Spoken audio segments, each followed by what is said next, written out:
Hey, what's up, guys? So I got this 95 Honda 2.2 EX automatic. So check it. I was having some issues. I was searching YouTube. Man, I was literally going crazy finding out what the first problem was, which the car was driving. All of a sudden, it would turn off while driving.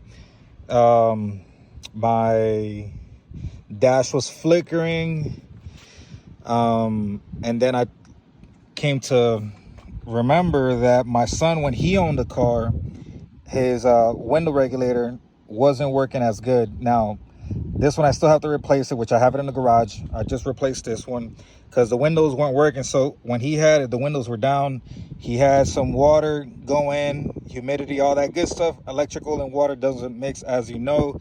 But the ECM, which is the engine control module, is underneath that carpet on the floorboard.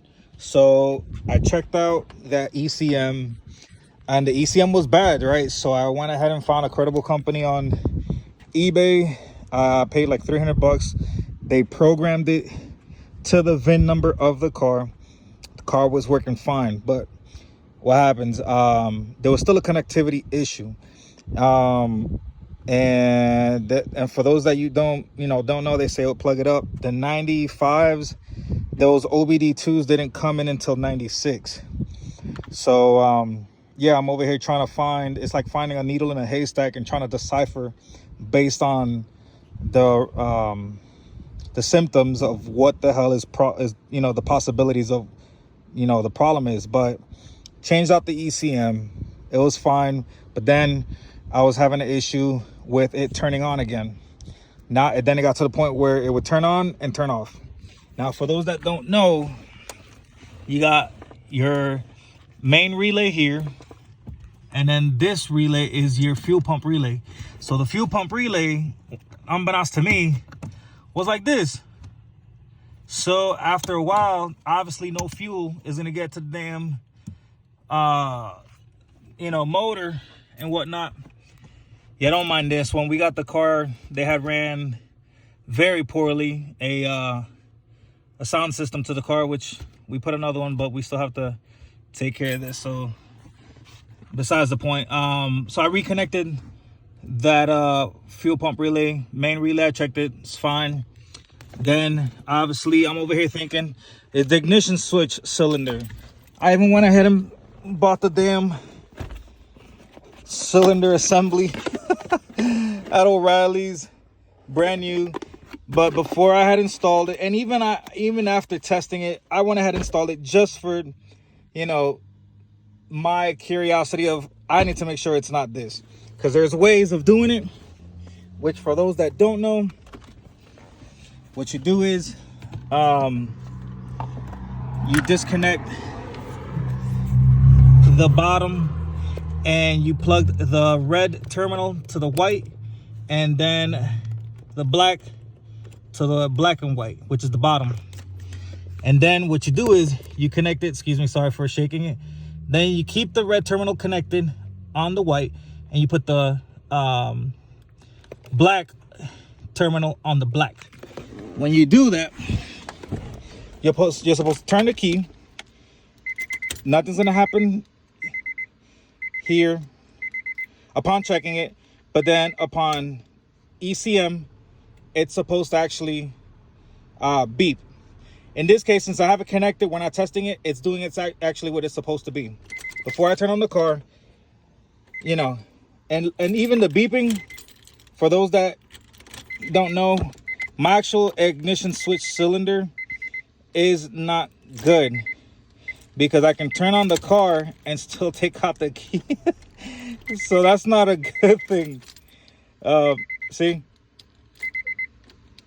that's just horrible. Anyways, so the car, then when I went to turn it on, it completely lost power. It would at times turn on. I can see my dash, everything would, engine light would turn off. And then when I turned the key to turn it on, everything would turn off. I would lose power. I wouldn't have no type of connection. So there's the thing. I did some research on YouTube, and obviously you have your starter here. That, oh shit, just almost dropped, you guys. Just burned myself with the damn radiator, dumb me. So that connector right there, let me go ahead and, that connector right there was loose. Literally, that was the culprit. Because when I would have my daughter turn the key and I would be here by the engine bay, I would hear a click right in, right in here. But it was actually obviously both.